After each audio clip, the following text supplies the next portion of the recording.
Well, hey everybody, it's Romania Black, and I'm feeling quite ghostly today as we celebrate the end of the qualifiers. Chihaya's team took second place. I'll take second place. I mean, as long as it gets them to go to the finals where they're competing in the championship, that's all that matters to me. They'll get to face Hokuo again, probably. They're probably going to have a rematch against Hokuo, only, this time not with cheating pseudo reading. Now, let's be fair. Pseudo wasn't cheating, but he really wanted to step in and help a few times. And I was like, you can't do that. So we are on episode 32, aka season 2, episode 7 of Chihayafuru. And I'm pretty excited because usually, you have kind of I don't know. Sometimes in sports anime, like Ace of the Diamond, for example, you have episodes where once a big match is over, you have like a breather episode where everybody takes 5 and then they kind of collect themselves, they make goals, and then they move on into the next part. With this series, sometimes we do that, and sometimes we just dive straight into the next match, and it's like you just can't keep up with where Chihayafuru is going. So I have some comments I want to talk about that involve episodes 4 and 5 before we move any further, though.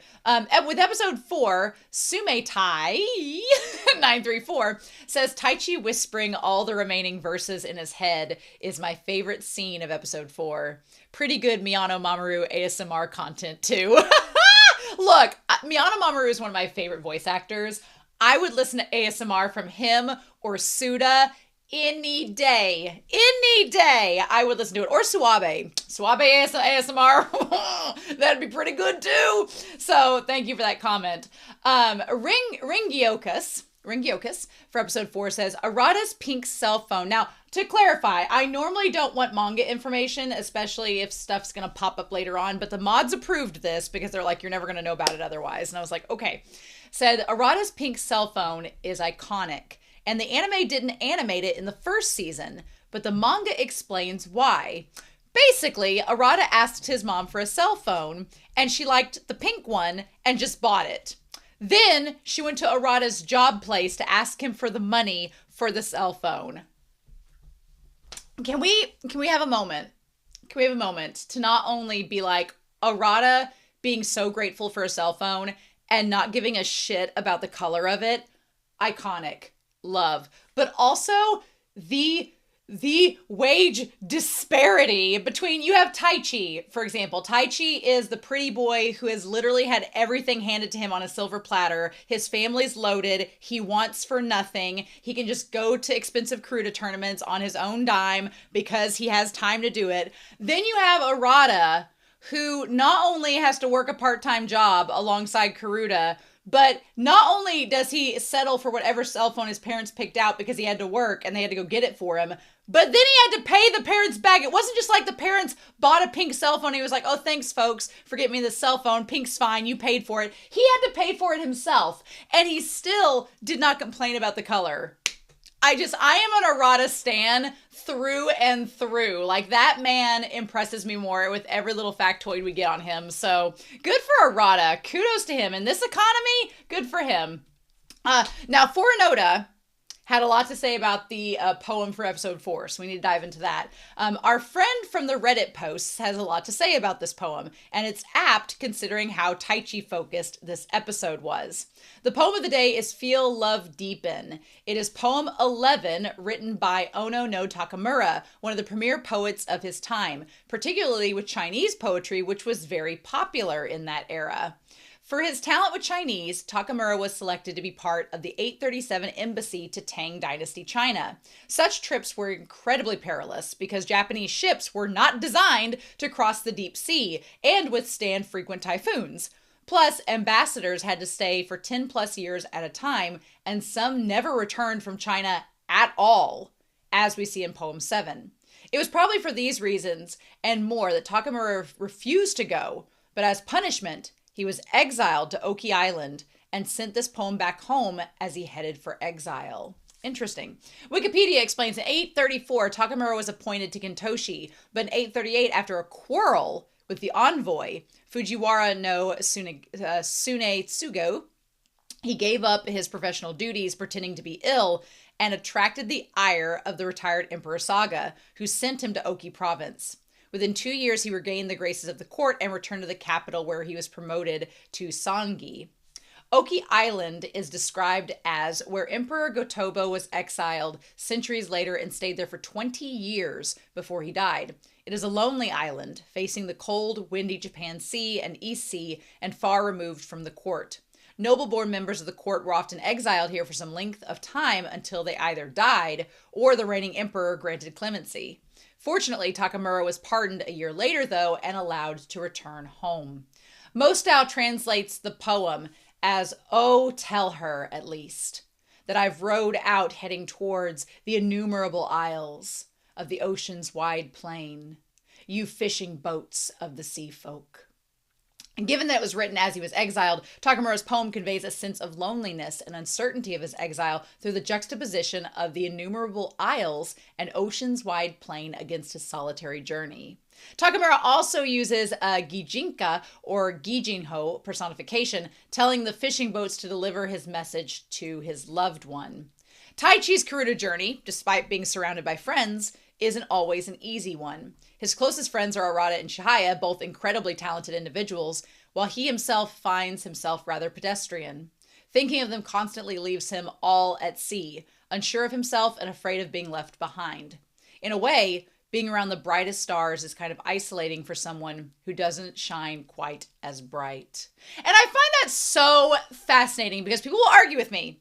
Y'all Taichi stands will argue with me, and I'm arguing on his behalf, so I don't know why people argue with me. But Taichi is talented. He has the skill set to be amazing at Karuta. It bugs me for him as a character because I want to gently shake him and go, get out of your ass, get out of your head. You are amazing. You are the only one holding you back. You have the memory, you have the patience, you have the tenacity, you have the intelligence, you have the speed, you have all of the skill sets, jack of all trades, to be amazing at Karuta. The only thing you are not a jack of all trades on is your own confidence. That's what it is. And I'm like, when people are like, well, Taichi's just average. I'm like, no, he's not. He's actually really good. He has just convinced himself he is average. And that is on him, which is frustrating, but very relatable. So it's why we root for him. So thank you for Anoda. I appreciate that poem translation. Will, for episode 5, says, I don't really want to pull the cultural card again, but the whole but thing is a cultural thing. Well, it's also a linguistics issue as well. In Japan, as you probably know, there is a casual way to speak, a formal way, as well as an assertive and submissive way of speaking. I am always blown away with Japanese by the various inflections and tones, which honestly, when you think about it, I kind of wish English had that sometimes because you almost need to have a formal way of speaking and an informal way of speaking. Otherwise, tonal shifts can get really complicated. So maybe the Japanese language has got it right and we're just like all behind. But anyway, unfortunately, because we don't have that here, when translating it to English, you have limited options, and it ends up sounding sexist when it's actually more of a maturity issue. It doesn't help that with women, it almost has an opposite effect, where speaking in such assertive ways has other implications like loose morality. It's similar to the ore, boku, watashi pronoun use, where we translate it to male and female, but it's actually more of a formal, informal, assertive, although that doesn't always quite capture the sentiment or meaning of its usage. Yeah, that is something too that I may have to keep in mind moving forward and note that in the discussions because translation is an art form. I love the concept of translation. I love the subject of it. I've done presentations about it before, like way back in the college days, years and years ago. But what I find so fascinating about it, that no matter what you translate into no matter what language, when you take something from one language and you translate it into something else, no matter if you have someone that knows the language inside and out and knows how to put it into a different language, something will be lost in that translation and it cannot be gained back. It's like you just chip a little piece of the teacup off and you never quite get it back in right. It's fascinating. But thank you, Will. I appreciate the linguistic help because it is definitely needed. And then Alexander Q for episode 5 says, I love how Retrocoon's actions. I thought this was really cool. actually parallel Scuba, always trying to change the order of the players. It highlights what's wrong with the way Scuba does it, because Retro-kun, for one, did it out of a desire to make the team better and push them to do their best. And at the same time, he provided information that the whole team agreed on, and even if that information wasn't as accurate as he might have led them to believe. While Scuba, both times, has tried to change the order of players out of a selfish desire to either show off to his brothers or to improve alone without proper consideration to what was best for the team as a whole. And he did it behind everyone's backs without their consent, instead of trying to convince them that it was the right course of action. It's an interesting parallel. Yeah, I hadn't really considered that parallel back in episode 5, but I think it's super fascinating and I'm kind of obsessed with it. I'm kind of obsessed with it, so fun times. But yeah, so we're on episode 7. Episode 32. I am super excited. I've talked for 10 minutes about the comments, but thank you all so much for all of your comments, all of your kind words. It's so exciting to be back reading all these comments and seeing what everybody's saying about the episode. I'll be excited for next week for sure. But in the meantime, we need to get started with this episode, right? Anyway, we're going to get started here. So thank you all for watching with me. We are going to start episode 7 of season 2 of Chihayafuru, and we're going to get that done here in 3, 2, 1, and I'll see you all on the other side.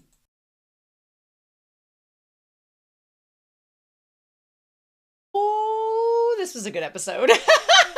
This is what I'm talking about. This is the kind of episode where you got the stuff going on in between matches, but we're already at nationals, so Chihayafuru wastes no time. They're like, we have a little bit of downtime, not a lot of downtime. So I was actually, it was nice to see Chihaya's mom and dad and get a little bit more insight into her family, a little bit more details about them, because Season 1 really portrayed her parents as not being very supportive. They really framed them as mainly supporting Chitose, and Chihaya was kind of just second fiddle and was like Cinderella in terms of like the amount of care, and the fact that the dad just now started to create a scrapbook. I mean, I'm still going to hold that a little against them, but it was nice to know in this episode that they have been paying attention. Why they've not been verbalizing that as much, from what it seems like Chihaya very much has been treated as, oh, well, she's fine.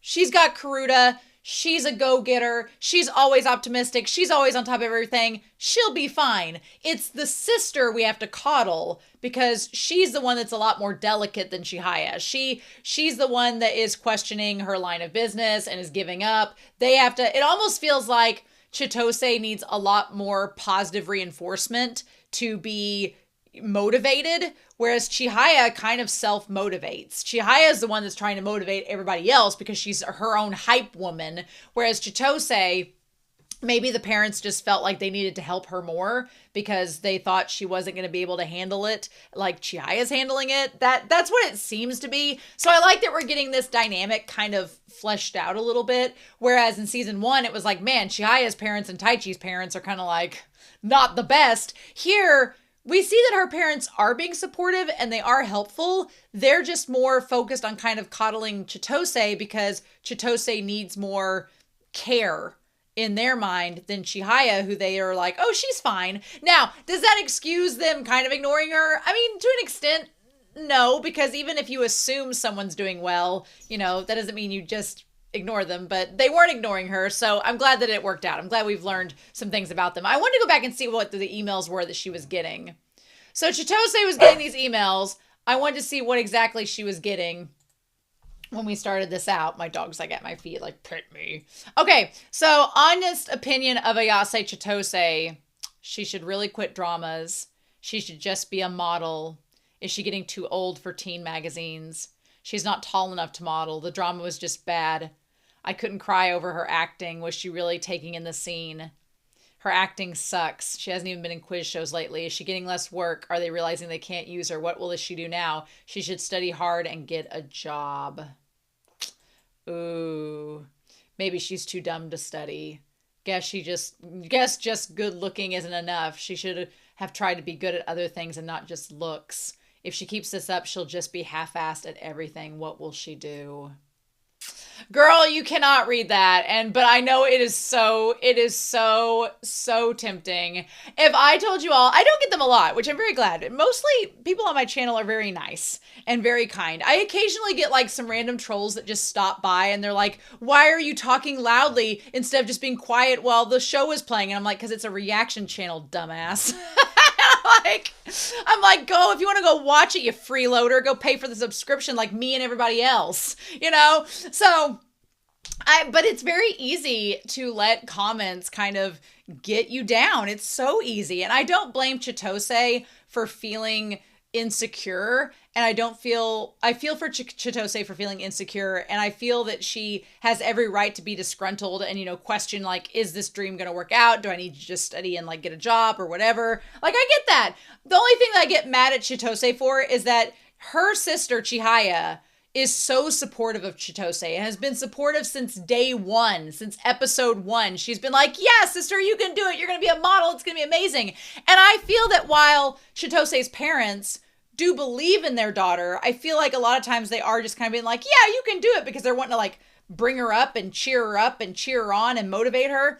I feel like Chihaya is 1000% genuine and authentic in her love and support of her sister. She's not doing it to try to like motivate Chitose. She's doing it because she genuinely shows love for her sister and her aspirations, right? And that's not to say Chihaya does not feel jealousy at times, but jealousy is not really a big bone in Chihaya's body. Now, Chitose, I think, is jealous of Chihaya, or at least of her attitude about things. And I would like to see Chitose support her sister more openly, you know, but baby steps. We're just now getting to find out that the parents are supportive. So baby steps. You know what? I feel for Chihaya though, because girl is dedicated to the Dummy Bear, the Daddy Bear brand. And I'm like, leave her alone. Let her like these things, right? Let her like these things. I wore this sweater to work today, and all the people my age that are my coworkers in their mid-30s were like they didn't get it, but all the students came up and they're like, Gengar, nice. And I was like, you get it. I was like, they know. But yeah. And so the parents are like, yeah, they still qualified for nationals. She's like, how can she get upset over Karuta? And I'm like, she gets as upset over Karuta as you do over your auditions and everything. Like, it's the same thing. Also, I wish they wouldn't shame Shinobu for being chubby. It strikes me as awkward and very 2013 when they do that. And I'm like, ugh. But Chihaya is down. And I love the sister's very knowledgeable advice of just give up. Which Chitose is projecting. She's frustrated about her own career aspirations. So she's projecting onto her sister. And she's like, I think I should just go to college. And the mom's like, we've put in a lot of lessons and paying for all this stuff for you, Chitose, to follow your dream. You're just going to give up? Okay. I think the mom sees her daughters and she's like, we need to do some damage control.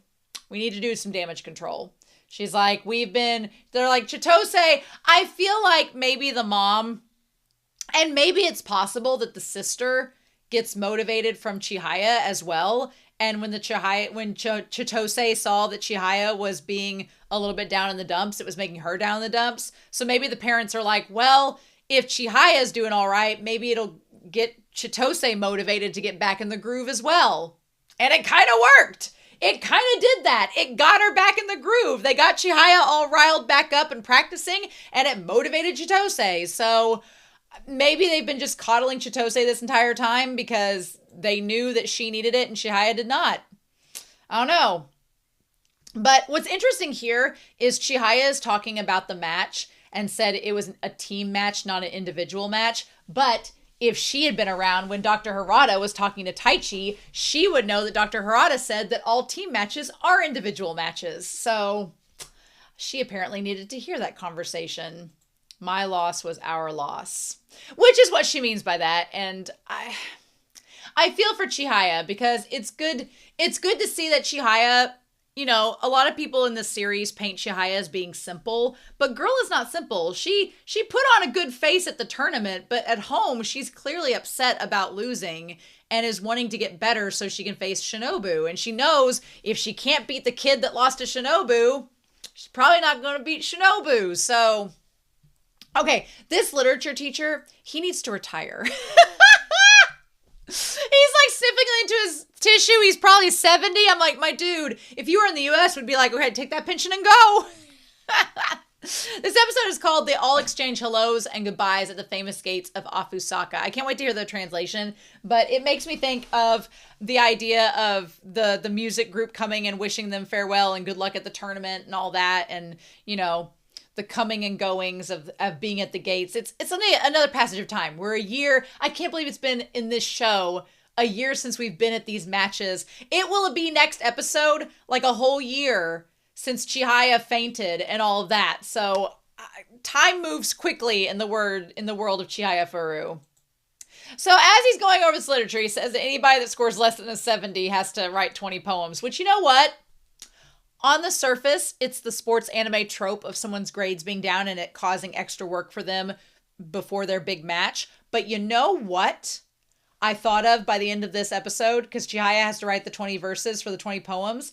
It might actually help her in the long run. Her writing the 20 poems may help her memorize better. And then she'll be in a match going, I had to do overtime at school writing these 20 poems. I know exactly what verse comes next. Maybe it will help her. Maybe it will come back and this is a foreshadowing and it will assist her later on. Also, I love that she has the dummy bear pin. So Chihaya, her charm is that she's honest and may seem or be naive, but she's not going to lie. So when he asks about only having 2 club members, Tsutomu and Nishida ask her to lie. And she's like, no, I'm sorry. Please let us stay in the club room. Nationals are coming up. I know we only have 2 new members, but they're worth 5. That was sweet. I wish Scuba and Sumire were able to hear that. And even the teacher's kind of like, okay, all right. Charm is reserved for dealings with people with more power than you. Oh, that's a good one. So they kind of chide Chihaya a little bit, but I liked this little moment here where they turn the corner and the band, who has added a bunch of members, have to place their instruments in the hallway because there's no room in the classroom. That kind of sucks. And I feel like at the moment when they hear them, there's no room inside. The students are like, can you grab the 2 euphoniums? Oh, there's an anime named after that I will eventually watch. And they're like, I wish our advisor had much influence as the Empress.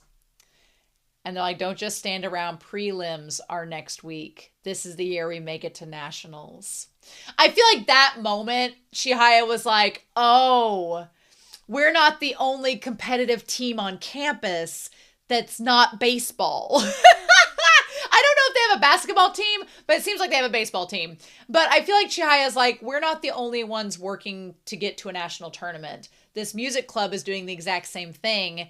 And we are kind of monopolizing the space to be selfish for ourselves when there's another group of people working just as hard to get to their national tournament. And she's like, oh yeah.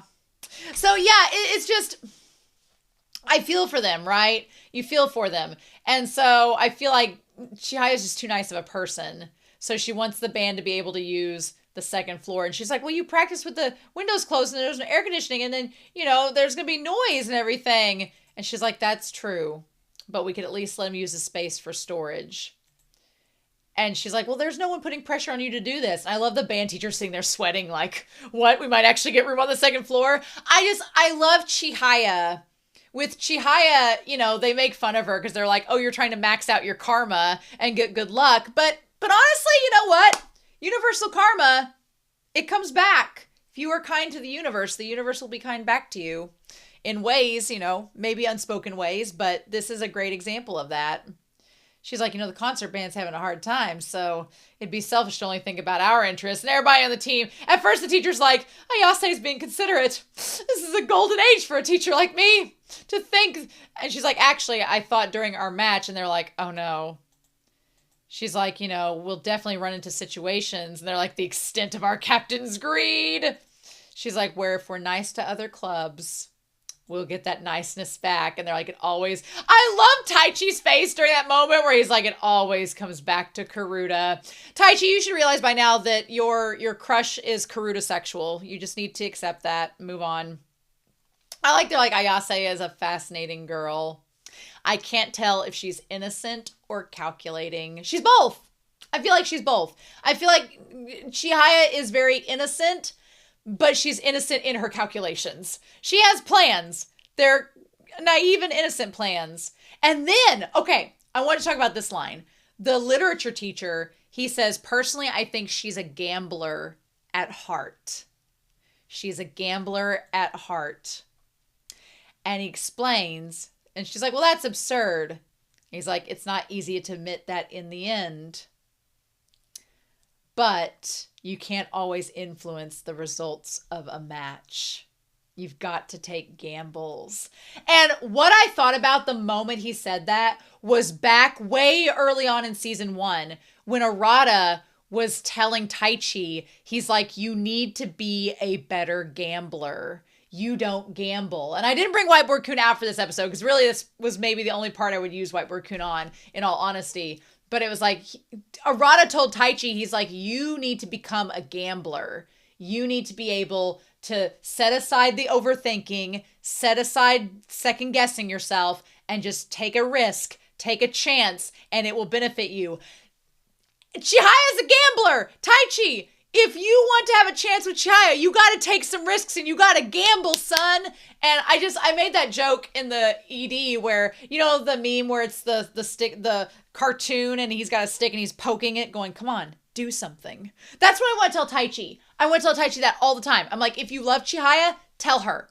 Tell her. If you do not tell her, she will go after Arata eventually. It will click into her head. You should probably tell her. You should probably, and you know what? If Taichi doesn't want to tell her outright, because that might be awkward being on the same team and telling the girl that you have a crush on and are inexplicitly in love with that you love her. You know, that might be awkward. Sure. But if you're not going to tell her that you love her, at least make an effort to do some gestures. Like, where was the Taichi back in season 1 that was stealing a bite of ice cream from her? Where's the Taichi that was taking risks with that? Take a risk. Take a gamble. If you don't gamble on it, you're never going to know. And I think part of it is that Taichi's afraid that if he takes the gamble, if he takes the risk, he is putting something out there that's out of his control.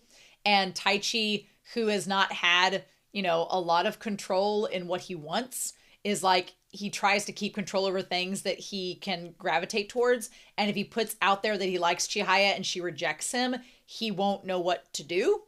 And it's like, that's true, but you can't control Chihaya and you can't control how she's going to feel about you. You can only gamble, hope that when you put it out there, it's reciprocated. And maybe Taichi's playing the long game and waiting to feel it out. And maybe he's just a masochist and he's just making himself suffer, which is what this episode he does. But by the end of it, we're going to talk about that when we get to it. But I'm like, Arata was giving you the best damn advice of the whole series. You've got to take a risk. You've got to gamble. And he kind of did that against Retro-kun in the last episode. It was a calculated gamble, but it was still a gamble. Retro-kun may not have gone after the card from your taunting. He may have not done it. And if he hadn't, you would have lost. But Taichi took a risk. He took a gamble. And Chihaya, she's a gambler. She's ready to take a risk. You just got to cue her in on it. Anyway, she's like, I have to get a 70 in both contemporary and classical literature. Poor girl. So they hear them all getting settled in. And we see the dad. I like that we cut to the dad and he's like cutting out the little segment from the newspaper, which is super cute. He's like, welcome home. I want to point out that Chihaya's father simultaneously looks like Hiroshi and Arata's dad. I don't know if that's influencing anybody's ships, but it should. And so she's depressed because he looks a lot like Hiroshi and Arata's dad. I'm just saying. She's depressed because their team is lost, and it's a newspaper clipping of that. And I like that he's like, he's like, what did I do? God, I love it. I see now after this episode where Chihaya gets it from. She gets it from both her dad and her mom. This kind of like cute klutziness and this like impassioned nature. I love it from both of them. It's really sweet. But she's like, you know, let's go shopping. Get in the car. We're going shopping. Meanwhile, we have Sumire, who has defeated Scuba's brothers. She's advanced to the level of beating a 9, 10, and 11-year-old. Good work. But she can't beat Scuba yet. Also, this family, Scuba's family bought like t-shirts in bulk of the same colors. They were like, screw it, 4 boys, same shirt, different sizes, same color, deal. They just bought all white shirts and just dyed them all the same color. Why not? And they're like, man, it won't be long till I can beat Sumire. And she's like, mother trucker. And then when Taichi shows up, she's like, oh, well, I'm playing because Karuta's fun. This is interesting. This is interesting because Sumire is essentially girl version of Taichi in a lot of ways, right? Because arguably, you could say that Taichi started out playing Karuta because he liked Chihaya, he wanted to impress her, he wanted to be with her, and it was feelings from that young age that I think were already in the position to blossom into, you know, something more than just friendship. But what's happened with Taichi is that along the way, he has discovered that it's not just he's playing Karuta to impress Chihaya and win her hand in love, but he's playing Karuta because it's something that he loves about himself. And it's something he can do. And he likes the personal growth he sees in himself from playing said activity. So it's kind of evolved from how he started to where he is now. And I feel like Sumire will get there as well. She's going to start out playing, you know, Karuta and saying how much fun it is because she wants to impress Taichi. And she's acting kind of like Chihaya because she knows he likes Chihaya and she's trying to win him over. But the question is, I don't think the question is whether she will play Karuta to help herself later on. I think Scuba pointed out she's already doing that. The question is in her keeping playing Karuta, is she going to keep having the crush on Taichi like he has the crush on Chihaya? Or is it going to evolve into something else? We'll see. But she's like, how is Karuta fun? It's hot, tough, and exhausting. I only played because I wanted Mashima Senpai around. And Scuba's like, damn, you're honest. And she's like, the feelings expressed are dependent upon the rules. And she's like, the rule in this love is to be serious about Karuta. Girl! And she's like, Taichi is following the same rule with his eye on Ayase. Yeah, she's like, Taichi is liking Karuta because he likes Chihaya. So I'm going to like Karuta because I like Taichi, and we're going to see if it works out for me. Don't know if it's working out for him, but we're going to see if it works out for me. It's a bold strategy, Cotton. We should see if it pays off. He's waiting until she notices his feelings. And see, I think that's the big mistake. I mean, on the one hand, we have argued that Chihaya is very much a learn-by-do person, and if you tell her things, it sometimes goes over her head. She has to experience it to understand it. So Sumire understands that Taichi is counting on that one day she's going to notice his feelings and acknowledge them. And Sumire is like, well, then I got to do the same to get him to notice. She's like, I am going to do the same. But then she gets to face Dr. Harada. I love how he's portrayed as the bear. Amazing. Like this bear that's just waving. Amazing. She's like, he'll kill me. He'll eat me. Let me play someone weak. And he's like, I'll start with a 40 card handicap, which, you know, getting 10 cards out of the way is crazy. And they're like, just let me play Taichi. And he's like, Hanano is such an open book. And they're like, why? Taichi's good. I like that Scuba can see. He's like, you've already gotten hooked on Karuta. And I like she has that serious look facing him. She puts on a front, but she likes Karuta. She's like Taichi. She puts on a good front, but she really likes Karuta. So I don't know. My thing is, Chihaya, I feel like it's going to be a matter of who confesses to Chihaya first. If Taichi's going to wait around, sulking in misery, marinating in despair and sorrow, and then Arata's going to figure out that, oh yeah, Chihaya might like me. I'm going to confess. Or if Taichi's going to... And honestly, maybe Taichi's doing it right. Maybe Arata confesses to Chihaya first, and then Chihaya's like, well... And then Taichi has his chance. That's a gamble. That's a gamble, Taichi. You are gambling, just maybe not in the right way, and you don't even realize it. We'll see. Meanwhile, Chihaya's not much of a shopper. I can relate. I'm not much of a shopper either. But they end up going to the kimono store, And we find out, first of all, that Chihaya's mom has actually been giving gifts to Kana's mom to show appreciation. And that's really cool. Also, I like I feel like we've established by this point in the story that there are like 3 levels of wage disparity between the 3 families. Taichi's family's loaded. Taichi wants for nothing, silver spoon, dude is well off, has no issues, can get anything handed to him. But honestly, for having so much privilege, I really like Taichi. Taichi does not flaunt his privilege. He doesn't show off it. He doesn't ever like take advantage of it. Like, I feel like Taichi's a really good character despite his well upbringing. Then we find out in this episode that Chihaya's family is actually kind of like middle class, like pure middle class. Like, they don't have a lot of money. They can buy her the kimono, but they don't have a lot of money. But they're not, like, she doesn't want for anything either. They just don't have luxuries. So there. And then Arata's family's just pretty poor. Pretty poor.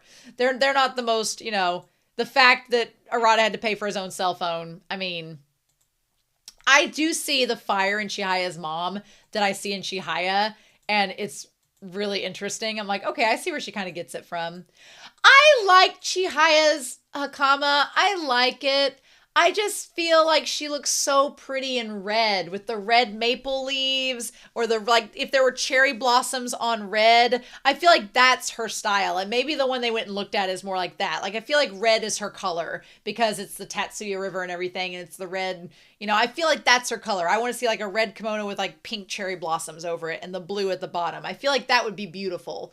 But I don't know. The fuchsia looked really pretty. It just looked more like a color that I would see like Sumire wearing, for example. I feel like it's more her color, that purple. Chihaya, I just don't see the purple looking as... It looks fine. I just like the red better. So yeah, and then the mom says, I know nothing about Karuta. I've only seen a handful of matches, but the first time I watched her play, I knew she would do fine as long as she was playing Karuta. Also, I want to point out, seeing her in middle school, right? So she's in middle school in this one shot with Dr. Harada playing, and then you see Hiroshi beside her. Hiroshi looking a lot bigger. It kind of squashed my Hiroshi and Chihaya ship a little bit because he looked like way older in that shot. And I was like, how much older is Hiroshi than Chihaya? Maybe I don't approve of this ship. Maybe not. But in any case, I like the mom revealing that even though she's like, doesn't have good grades, and Chihaya's like, please don't talk about that. Even if her room's decorated with strange bears. She's like, stop. I knew she'd be fine as long as she kept playing. It's taken me this long to buy her a hakama.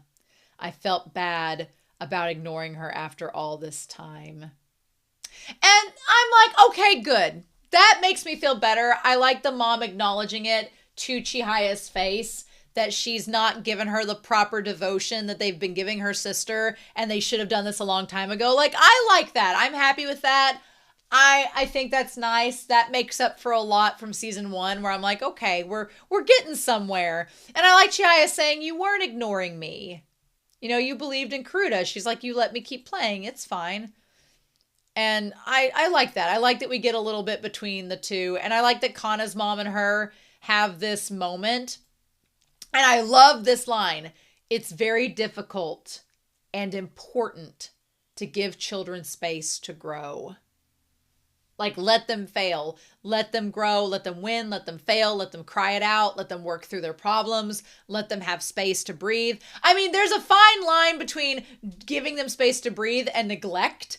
And in season 1, I thought it was more neglect. And in this season, we find out that it was really just her not understanding, but knowing Chihaya liked it. So she's like, I'll just let you keep doing it because you appear to be good at it and enjoy it, you know. But I work and see a lot of students that are between 18 and 20 years old, and you will not believe how many students that I come across who have their parents come with them to get classes set up.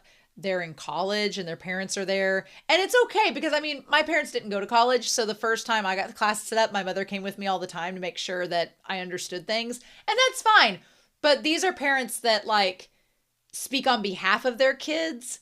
they don't let their kids do anything on their own. They have to supervise everything. And I'm like, that just sounds awful. Like, let your kid fail, let your kid explore, let your kid like learn life lessons. I feel like a lot of them, they just hover way too much, right?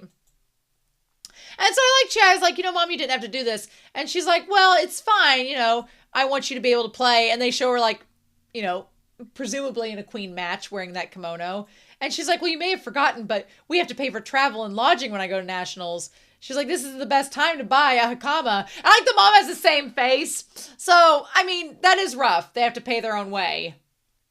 But she's like, well, yeah, this is going to be fine. We got a payment plan. She's like, your dad saved up enough money. Chihaya will do fine as long as she's playing Karuta. I like that. Her mom grew on me this episode. I liked her a lot more after seeing her like be supportive of Chihaya. Like, I like her a lot more after this episode. And I like knowing that her family, they have had things planned in the wings. They're not like as well off as I thought they were, but I like that, her mom is supporting her. When she gets back, she's motivated and she gets back to playing the game. And then Chitose, seeing her basically do the money shot from the OP, gets her inspired to go back and start auditioning again. And I like Chihaya's like, I'm going to surpass Shinobu.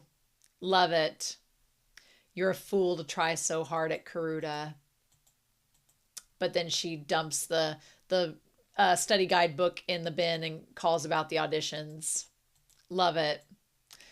My victory will mean our victory. I love that. I feel like a lot of people in the show don't realize that they call Chihaya greedy, which she is. Girl is greed. Pure greed. But that whole thing about my victory being our victory, she wants the team to do well. And she knows if she does well, the team will do well. I wish more people had that mentality, honestly. And so then she's like, the mom says you don't have a secret stash. He's like, no such thing. As he's cutting out the next little clipping, she's like, no, the Hakama. Honestly, yeah, the dad looks a lot like if Hiroshi and Arata had a child. Projecting. The dad gives kind of an Arata vibe. I don't know. I'm an Arata Chihaya shipper, so just let me be. I know the odds are stacked against me because it's very clear this show wants her and Taichi to end up together. They're just playing the very cruel, masochistic long game. But let me embrace Chihaya and Arata. Just let me embrace it. I know it's probably not likely, but let me embrace it. So then they have this conversation about impassionate versus frenzied. And she's like, impassionate means you're intense, right? What about frenzied? And Hana's like, we're in the second season and you still don't know what the title means? That was a great meta joke. That was perfect fourth wall breaking. I loved that so much. So she goes between the difference of impassionate and frenzied. Both are used in reference to the power of gods. I think that it's interesting because if I was going to bring Whiteboard Kun out again, I would probably talk about how you have like Chihaya, I think, goes on the spectrum of being either frenzied or impassionate. When she's in the zone, like the start of the qualifiers, impassionate, 100%. And then when she got a little bit chaotic towards the end of the match, or in previous matches in season 1, her energy was much more frenzied. So I think Chihaya runs that spectrum a lot in her own playstyle right now. But you could view, Taichi does the same thing. Taichi can be kind of frenzied himself. But then when he gets in the zone, he's got that impassionate vibe. We've not really seen Arata be frenzied. Arata's pretty calm, cool, and collected. But I like the Inception top that's being used for the metaphor here. And then the band comes to wish them luck. I love it. We got a little music anime going on, which is great. They did 4 verses of the school song and were exhausted. I love how the team thought that was so funny. They were like, did you see? And then like when, I loved hearing Miyano Mamoru sound so young when he was like, did you see the music teacher? He was crying. So cute. I love it. I think the music teacher was just he was so happy that they had been nice enough to give them that space. So again, good karma. Good karma. Hey, they had like a nice proper send-off like the baseball team. That's really cool. I've never received support from anyone who wasn't involved in Karuta. And I just love whenever Kana gets all the love in this series, as she should. She deserves it. But Chihaya giving her like holding her shirt and like crying. Like I love that Chihaya felt that good luck. She felt that karma come back. It's so good. They sent us a good wave, and their rendition of the school anthem was very impassionate. So close, but she has to do the poems. Mm-hmm. Well, it wasn't that close. And then the mom's like, I bought the hakama, but you're not taking it because you fainted last year. I mean, she could wear it at other matches. You should have said something sooner. They could wear it at other matches. Sure, just let her have it. She'll wear it later.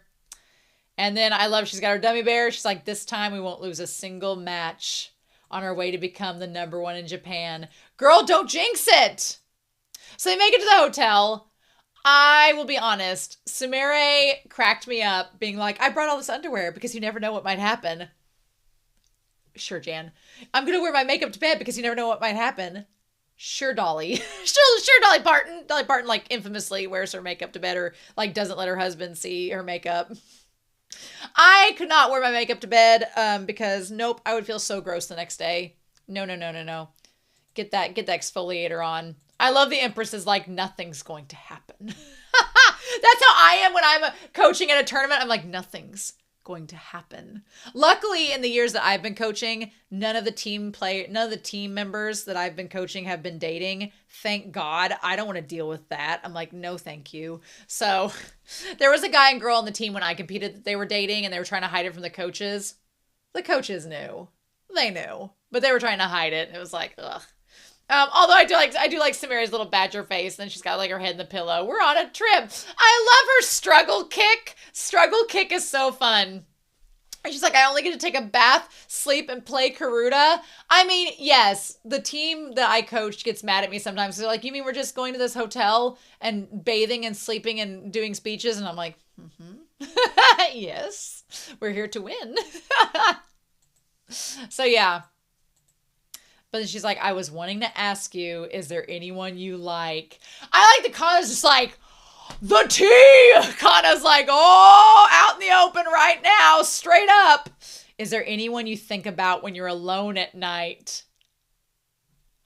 Wishing you could see them and wondering what they're doing. And Kana's like, and I love the Empress! The Empress is looking too! She's like wanting to know. Oh, it's so funny. And Chihaya's like, well, I don't know Shinobu's phone number. I love that the Empress is like, and they're like, rivals don't count. That's a very asexual response, for the record. I say bisexual, but also could be an ace response too. And then she's like, I wonder what he's doing. I want to see him. Now, we know she's talking about Arata because if she wanted to know what Taichi was doing and wanted to go see him, she'd just walk down the hall and go see him. So instead, she goes to call him. I mean, I'm assuming she means Arata. Maybe she was talking about Taichi, but I'm assuming Arata. And then this mangaka cannot let Taichi, rather. This mangaka cannot let Taichi have a moment of peace. A moment of peace. A smidgen, an ounce, a micro atom of peace. Because as he's walking back from the bath, she's like, oh, Arata. She's like, yeah, that's right. We're staying at an inn by Lake Biwa. Are you going to come tomorrow? And she's like, oh, just to the individual tournaments for 2 days. Your school doesn't have a Karuta club. She's like, right. And then she's listening to him. I do feel bad for Taichi. I do. It's hard liking someone and watching them, in your mind, actively liking someone else. But my thing is, my dude, then just hang out, wait till she's off the phone, and then go hang out with her.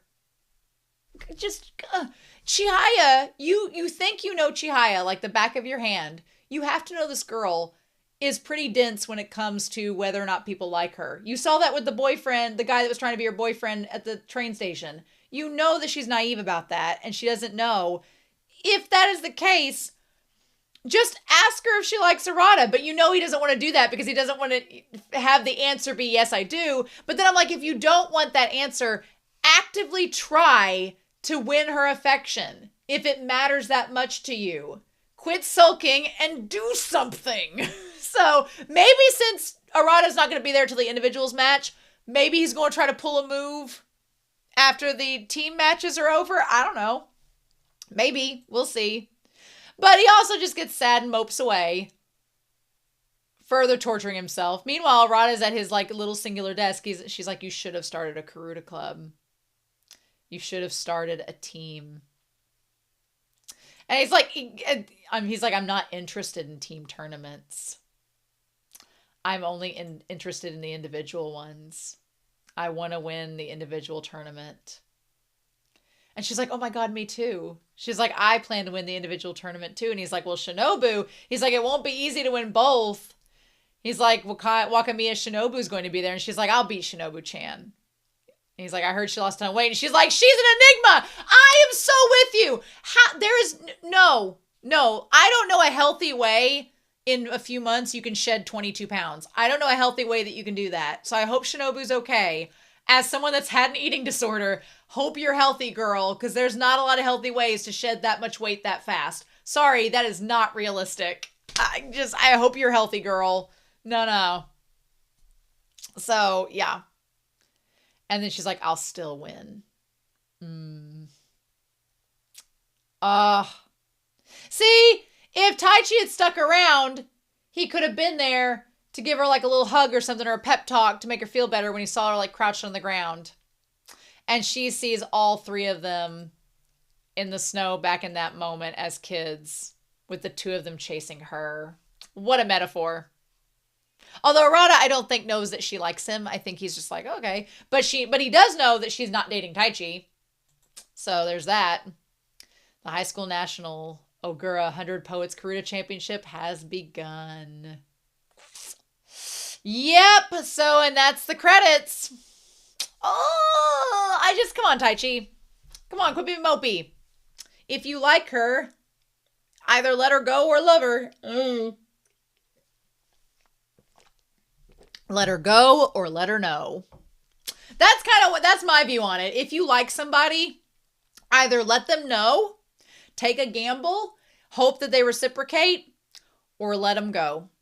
And I feel like in some respect, Taichi has let her go, but in another respect, he really hasn't. So it's like I feel like he needs to make a decision at some point. They're probably going to make us wait till season 3 for that to even be on the table, but we'll see. We'll see. Now, I do want to say one thing before we round out this episode.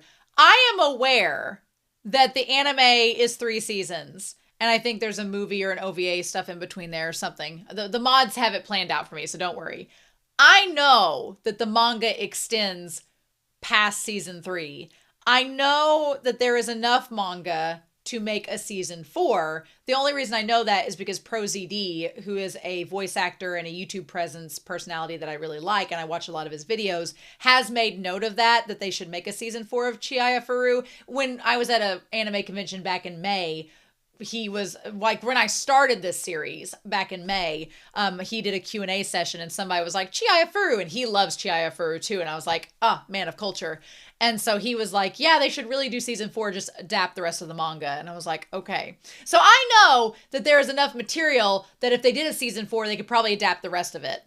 That's all I know. I don't know anything else beyond that. I don't want to know anything else beyond that. I want it to be a surprise, and I want to go in blind. But I do know the manga is done. They could adapt a final season and cover it all, and I really hope that they do at some point.